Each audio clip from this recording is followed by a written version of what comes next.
Welcome to the Reaching Up podcast. I'm Ron Farris. And I'm Daniel Locke. And this week we are supposed to talk about fear. A little bit of fear. Yep. Fear. Big topic. So let's sort of set this up. We've been talking a lot about, and not really by design, just sort of organically, we've moved through sort of the beginning of all beginnings, and then we got into the discussion that we had of manhood. And then we moved from that into sort of some of the aspects of manhood like discipline. And then we started sort of as a result of that talking in the context of discipline about how different people handle emotions, and then when we sort of launched off into a discussion of anxiety, and then we got into a discussion of anger. And this week we are coming to the discussion of fear.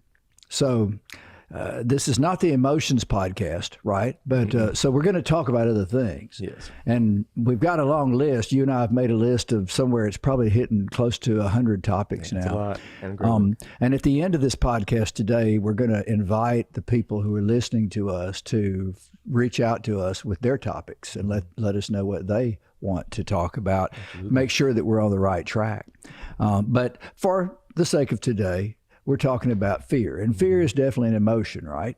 It's very much an emotion, and it's got a lot more layers to it, I guess. So when we say fear, it's not just we're going to make you feel better about yourself, but like with all these emotions, it's what's underneath it, right? It's not as cut and dry as we might think it is sometimes. There's usually something underneath, and fear is a very strong motivator, and we've seen it. You can see that through history. You can see it. You probably see it in your own life in a lot of ways. Fear of disappointment, fear of failure. All those are big driving factors for a lot of our motivations. Yeah, fear is, according to the big book of Alcoholics Anonymous, which is one of the many, many books that plays off the 12-step program. Fear is identified as one of the major motivating factors in addiction. And dealing with fear and coping more properly with fear in a proper way is really one of the primary keys to dealing with any addiction, no matter what it is, alcohol, drugs, sex, whatever it may be. So fear is definitely a powerful force among human beings. And like you said, it's an instinctive emotion. It plays an important part, and it does some things that are good, but like so many other things that God made that are good, it can ultimately end up being bad if we don't handle it properly. Would you agree with that? I would absolutely agree with that. All right. So let's start out with a little ground rules on fear. And let's talk a little bit about the forensic side, I guess, and just what we understand fear to be. And here I want to stop and make that caveat one more time. We're two ordinary guys, right? We've already agreed on that. Right. We're not preachers. We're not professional ministers. We are just two normal people that are trying to make it in the world such as it is.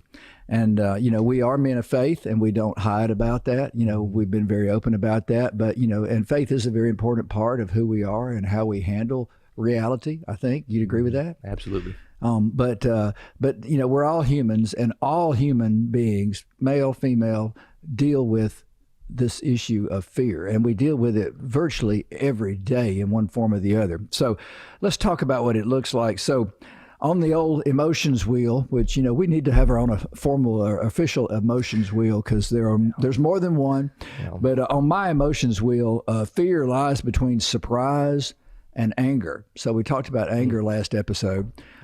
Surprise, I did not know was an emotion. And once again, I proved my point that a lot of men don't know anything about their emotions. Right. I'm learning as we go. But on the fear scale, this particular emotions wheel talks about different degrees of fear, like being scared. And it says that it can range from being just frightened to being absolutely terrified. That's all fear. Those are the visible effects of fear and tangible effects. Being anxious, we talked about anxiety a couple of episodes ago. Anxiety can go from just being what people like to say, I'm worried about this or that, to being absolutely overwhelmed by that anxiety. And some people, as we know, have clinical anxiety and can't get out of that without professional help. It's a very serious issue. It freezes a lot of people. Being insecure is a form of fear. That can range from just feeling inferior, not feeling like you measure up, to whatever standard you've set in your head for yourself. We're going to definitely talk about that. To being convinced that you are completely and totally inadequate or even worthless. Mm-hmm. And there are men and women who are listening to this podcast who will know exactly what we're talking about there. And then there is another form of fear that is called submission. I didn't see this one coming, but that again can come from these feelings of being insignificant or unimportant or unappreciated, to being absolutely convinced that you are worthless. And of course, this emotion in its strongest sense can lead people to consider thoughts of hurting themselves or even taking their own life. And sadly, that's a real truth in our world today, 100%. More so today than ever since COVID, the studies say. And then there's a form that fear rejects, that form expresses itself in, which is rejection. Mm-hmm. Rejection is a form of fear. We experience that when we feel alienated. I have, over the years working with people in addiction, I have heard more people say that they did not feel like they fit in. Mm-hmm. than just about anything else. I hear it over and over again, and there are a lot of people who feel that way. They just feel like a square peg in a round hole, as the saying used to be when I was growing up. And then that rejection can also take the form of just feeling, again, inadequate. I'm not a good enough husband. I'm not a good enough father. I'm not a good enough business person. I'm not a good enough this or that. I mean, the list goes on and on and on. Yeah. I always equate it, and there's a lot there, and I want us to unpack some of that. Well, there's one more. We got one more, and then I'm going to let you loose. All right. So the last one is humiliation. Yeah. And now for people like me who had to figure this out, humiliation is not the same thing as humility. Okay. Mm-hmm. Now, humiliation can get you to humility, but true humility will help you avoid humiliation. Yes. We'll talk about that. Okay. So these are all, again, just to flesh out your point, these are all the many, many aspects of this thing we call fear. Mm-hmm. So and I heard as you were explaining all those, some people will miss that there's fear in some of those. Mm-hmm. They'll just think that's a normal human response. And in a way it is. And I think people who fear is debilitating to, I think they understand it a little differently than we do. Like we just think, okay, yeah, nobody wants to really be embarrassed. Mm-hmm. Some people fear it terribly, right? Mm-hmm. I don't know. You said a lot of things. So what kind of came to mind is, so I was thinking, we were talking about fear. I was thinking, okay, what is my greatest fear? And I was going to ask, what are a few things that you fear, just in general? You as a person, what are some things that you fear, and from day to day? Okay, so heads up, I'm going to ask you the same question. Okay. All right. So as of today, right now, I do have some fears, not nearly as many as I've had in my past. Mm-hmm. I've lived a few years, and there have been decades in my life that were controlled by fear. Fear of not being successful, fear of making the wrong decision, fear of other people. I was one of those people who did not feel like I fit in. I was always afraid of rejection. I didn't know that that's what it was at the time. It took a very good therapist, or several therapists actually, a considerable amount of time and effort to help me to understand how rejection manifests itself, and it typically originates in early childhood. That was my case. It wasn't anything my parents did. It was just the way my life unfolded, and the way that I chose to malcope with it. That ultimately turned into a fear of rejection that governed every part of my life. It played into my relationships and into my marriage and into the person that I became. And then, beyond that, when I was going through this list, I was breaking out in a sweat. Because the truth is, I've experienced almost all of these. Certainly there have been times in my life where I was terrified, and I can, we can, if you want to, we can talk about that. I think people generally understand what we mean when we say being terrified. Mm-hmm. But some of these others, like being anxious, I've had many years and years and years that were eaten up by my anxiety of being afraid that, my business would dry up, that I would not have any clients, coming in after the ones I already had. I've been in business for 38 years. I'll tell you that that's never happened, but I have been afraid of it many of the days in my career. Insecurities, I was eat up with insecurity I'm going to say the majority of my adult life. It was not an automatic thing for me to figure out how to handle all of those things. And then, humiliation. I'm sorry to say, to admit that I have experienced more than a few humiliations because of bad decisions, bad consequences of bad decisions that I made. And I've had to learn how to overcome that. With God's help, I think I've done that. What about you? What are some of your fears? I don't want to say I'm afraid of the dark, but I don't really love the dark. I think a lot of things you said, all those uncomfortable emotions, being embarrassed, being humiliated, being not who I say I am. And I'll flesh that out. So when I first started PT, like when you first graduate, and maybe this is every professional program, every job, but when you first start out, like there's that saying, fake it till you make it, right? And that can be a lot of things. You're trying to put on your best self. You're trying to be who you want to be, maybe not who you know yourself to be or know yourself to be yet. And so when we started, it's like, okay, I know what to do, but I haven't done it before. So I don't know what it should look like.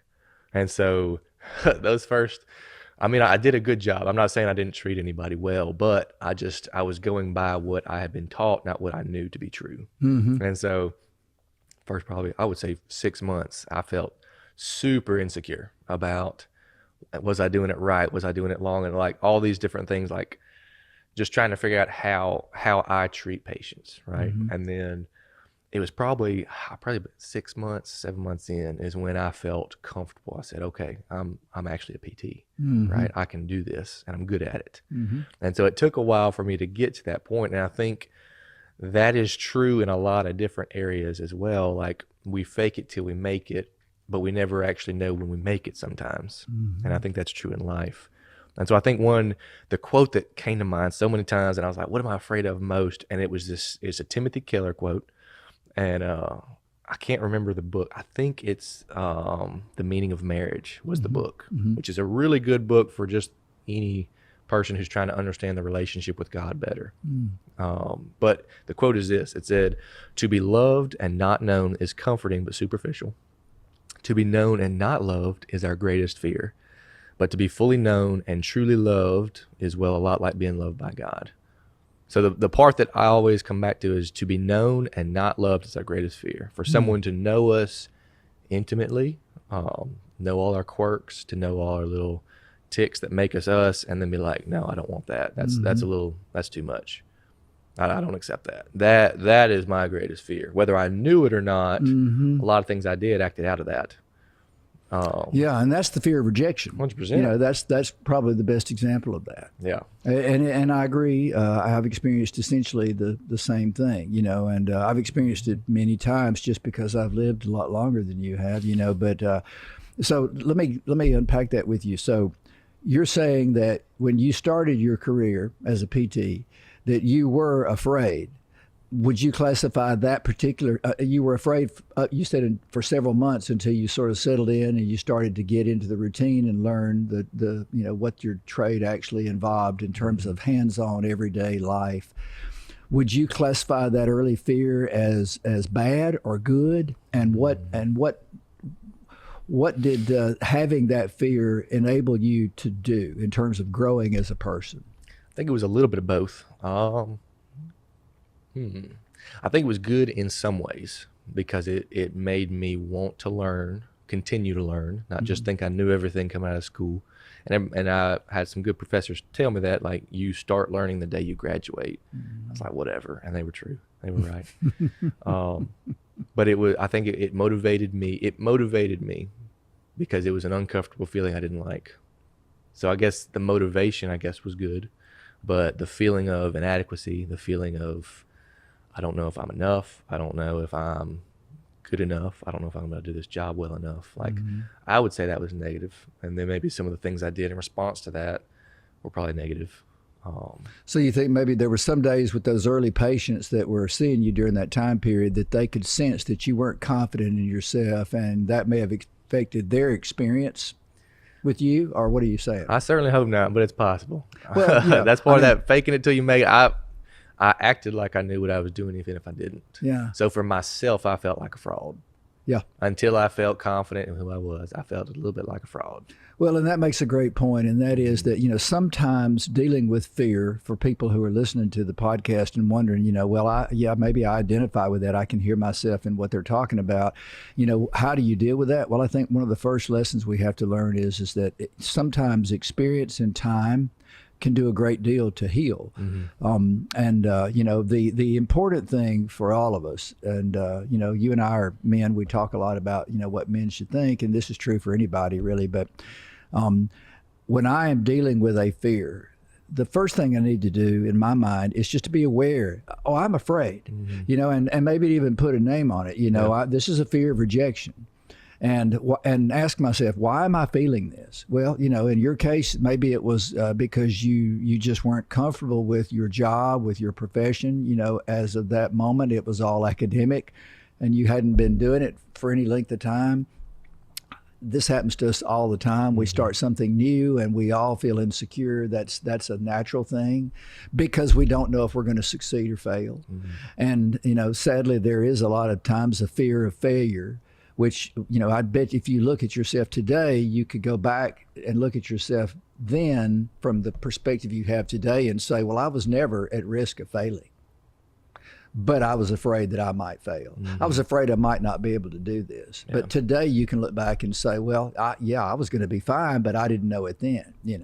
A lot of times the old saying is hindsight is 20/20. A lot of people say that when they look back at themselves in a prior phase, and they say, well, if I had known then what I know now, then I wouldn't have been afraid, right?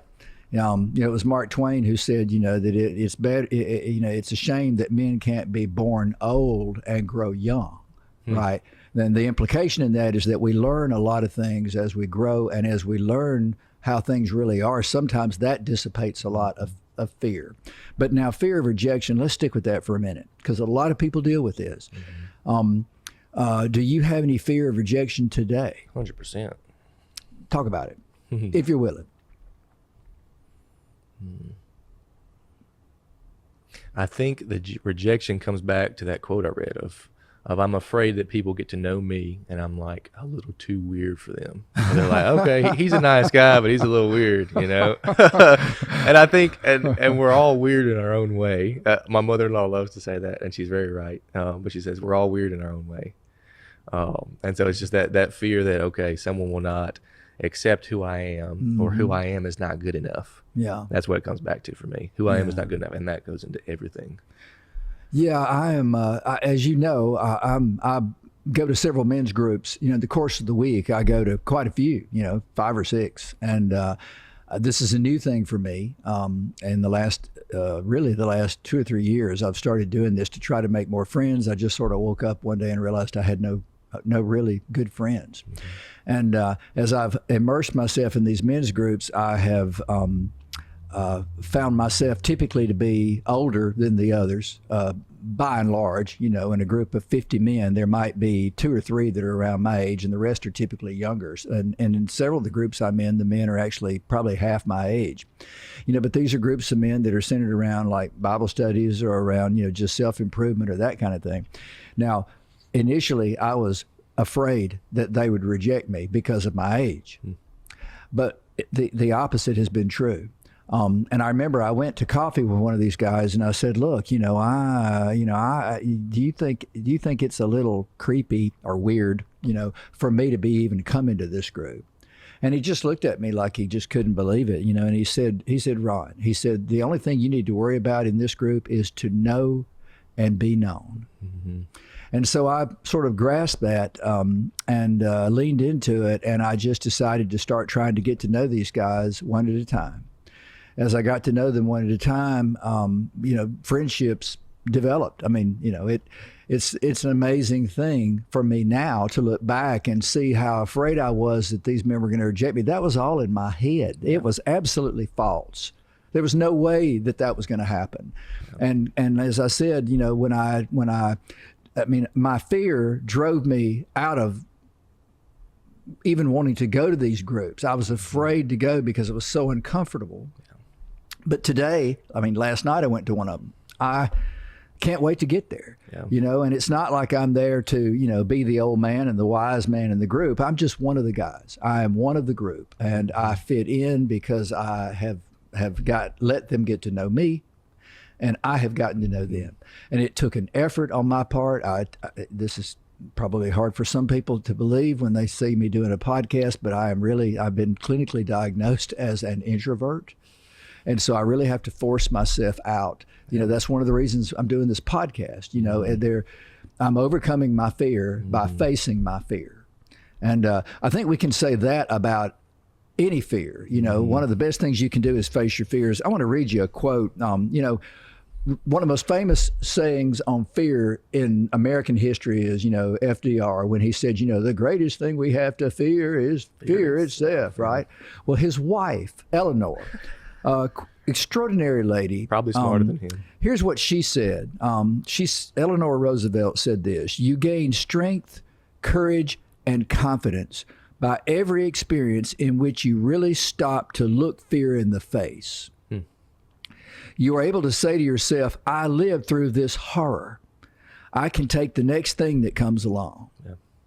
Now, would you think that's true? Have you seen that happen in your life? Absolutely. So talk about facing some fears. I think as you were talking, what came to mind was some really good advice I got in college, and I forget it a lot of times, was just like, hey man, be yourself, because it's exhausting to not be yourself. Like, don't try to please everybody, because some people are going to like you and some people aren't. Mm-hmm. And so even though there's certain people, maybe I know when I was dating my wife, I was like, well, she has to like me. Like, I have to do everything to like, because I liked her a lot. But so that's one of those where you really want someone to like you. But right. In general, it was be yourself, because it's exhausting to be someone else. Mm-hmm. And so the fear of rejection, all that, it kind of came from that. And then my brother gave me some advice. I think he probably read it in a quote, my oldest brother. And he said, courage is not the absence of fear, but rather the assessment that something else is more important than fear. Or Winston Churchill, fear is a reaction and courage is a decision. So he's said, fear, you can't have courage without fear. Mm-hmm. And so it's not that the goal is to have no fear, I guess. Because we're all, I think, since fear is a part of us as humans, since it's something that is so natural, I don't think there's a step program to not have fear and like, well, we're just going to have no fear whatsoever. Right. But we're going to find something that's more important than that.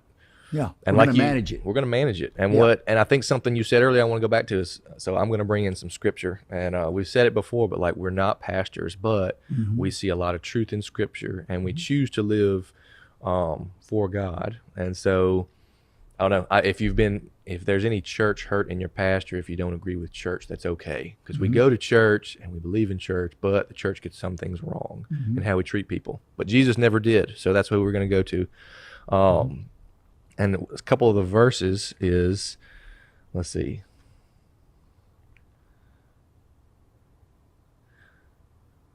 So the one I really want to focus on is 2 Timothy 1:7.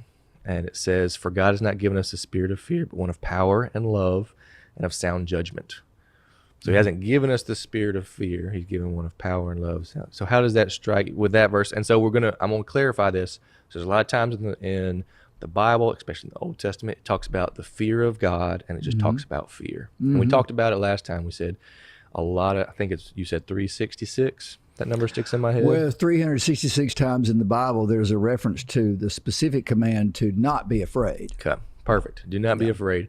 But there are specific commands when it says the fear of God is good, or it gives reference to that, right? The fear of the Lord is the beginning of wisdom. Like, the fear of the Lord is different than what we're talking about here. The fear of the Lord is going to be a healthy respect for who he is. That's a very simple answer. We'll probably talk about it more in a later podcast, but I want to clarify that there's two different ones. So the one we're talking about is that 2 Timothy verse. For God has not given us a spirit of fear, but one of power and love and a sound mind. Mm-hmm. So how does that hit you when we're talking about, well, we're not going to eliminate fear itself, but we're going to find something is more valuable than fear, or something is more important than fear, and that's what we're going to choose to live. Oh, yeah. Well, so in Ron's life, I talked earlier about how I was just dominated by multiple fears when I was young.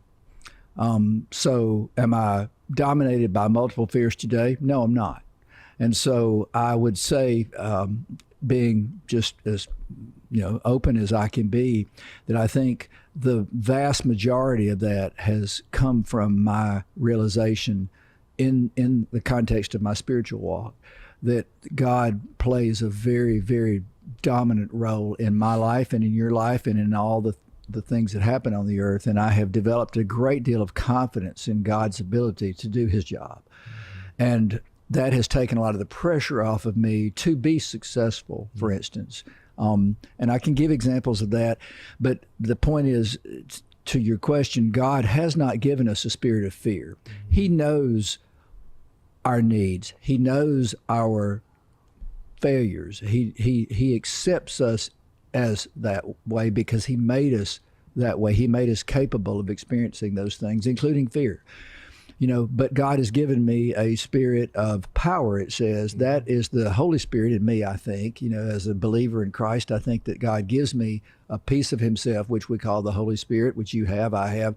And that Holy Spirit gives me the additional edge to not be dominated by my fear, to recognize my fear, to cope with it in a constructive way, as Winston Churchill said, to respond to it properly, deliberately.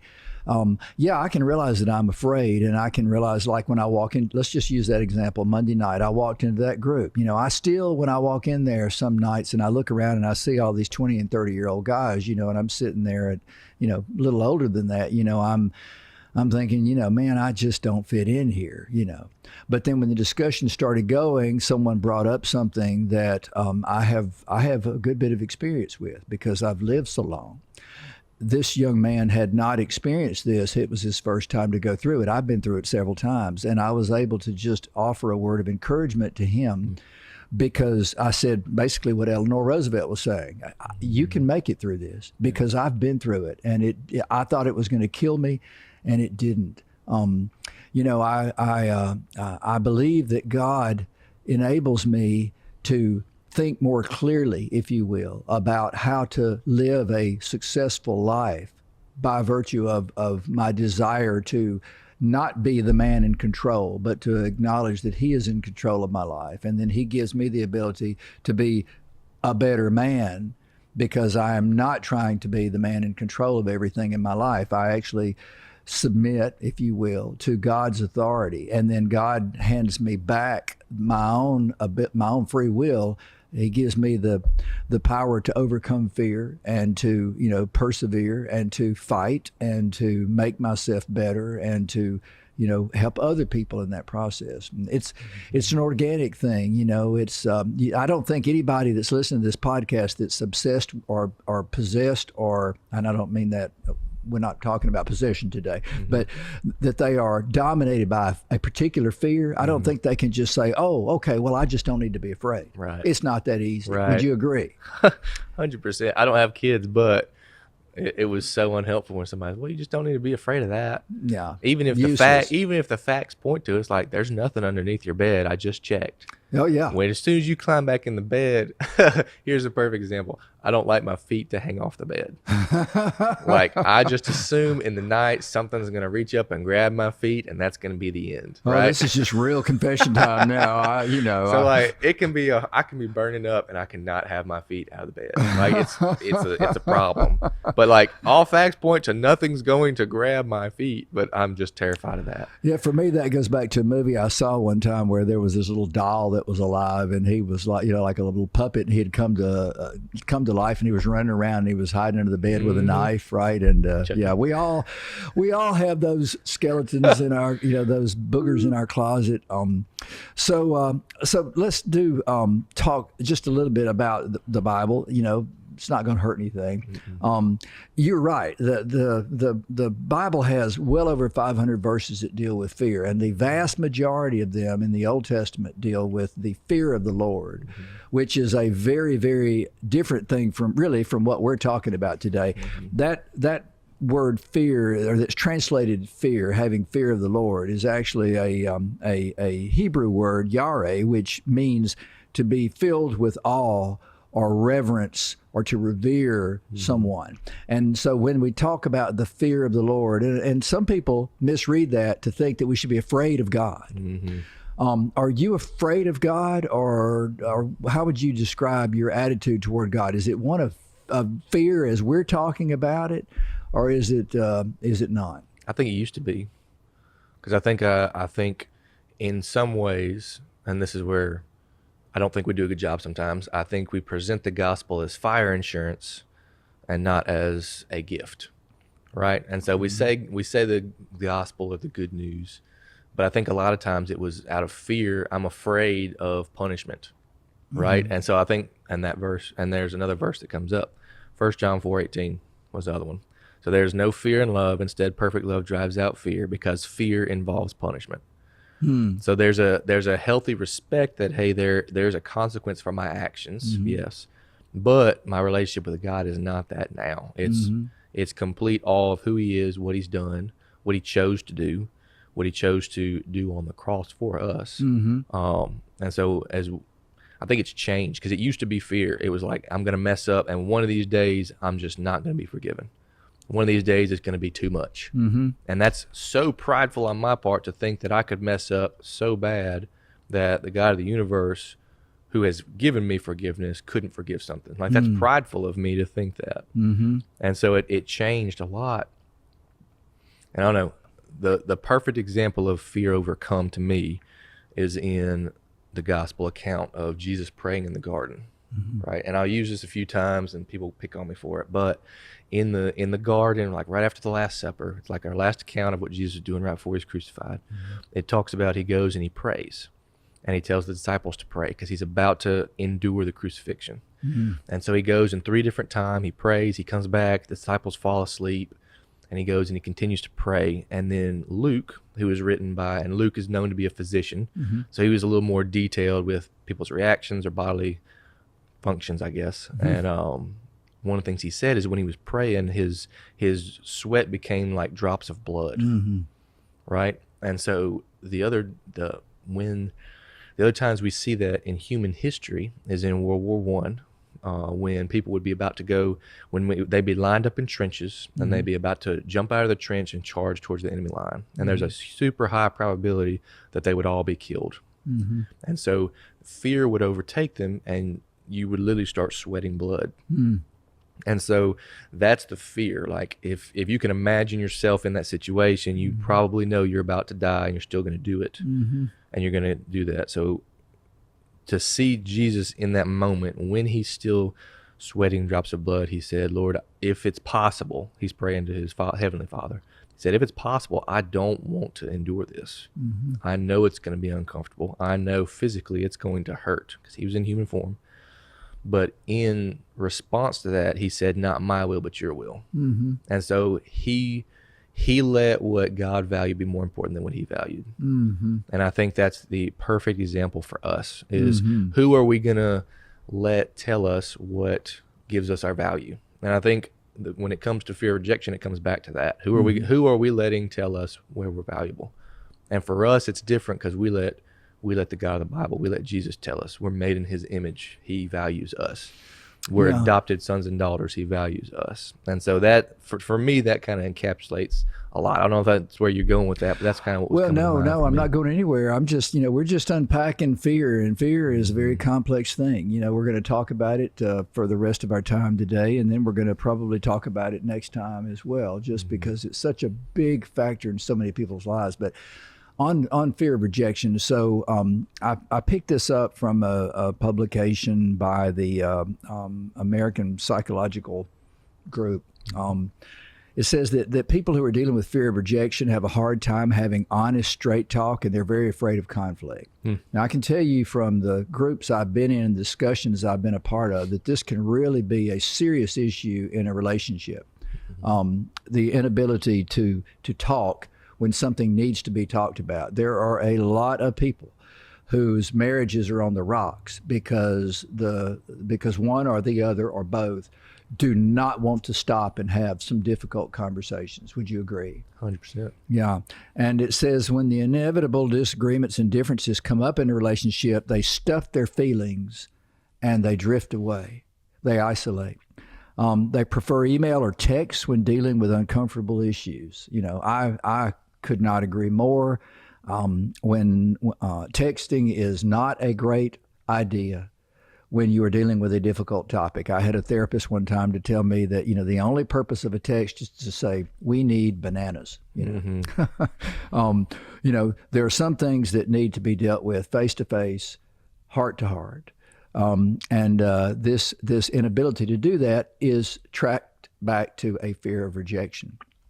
He doesn't have the courage to stand up to his partner, so problems fester and blow up. Ever heard of that?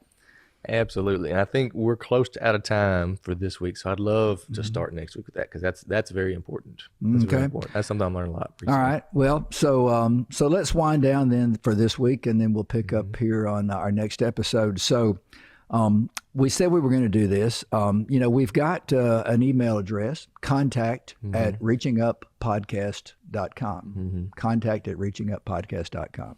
And we'd very much like, let's see if you agree with this, we'd very much like for our listeners to have a strong voice in what we talk about.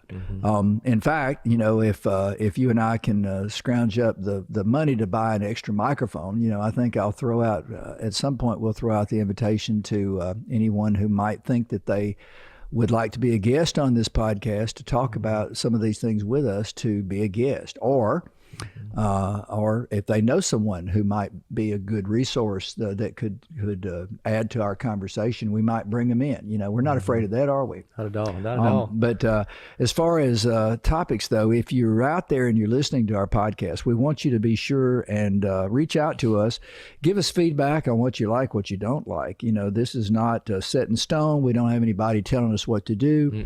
And we want to do what's best for the people who are listening to us. Or you use the comment section. Use the comments, whether they watch on YouTube, Spotify, Apple Music, iHeartRadio. Just use the comment section, because we'll look at that, and it can be a word, it can be a topic, it can be a series. Like if this is supposed to be a coffee conversation, something that we're just discussing life in light of. That's it. Two normal guys, right? So if you're on YouTube, be sure and hit that like button, please. Let us know that you like us if you do. And then while you're at it, you can subscribe and tap that bell button so you'll be the first to get our next episode when we continue our discussion on fear. If you're listening on Spotify, be sure to follow us so you never miss an episode. Check us out on Instagram and Facebook. That's at reaching_up_podcast on Instagram and reaching up on Facebook. And as I said, you can reach out to us at contact@reachinguppodcast.com. And that's it for this week. See you next episode.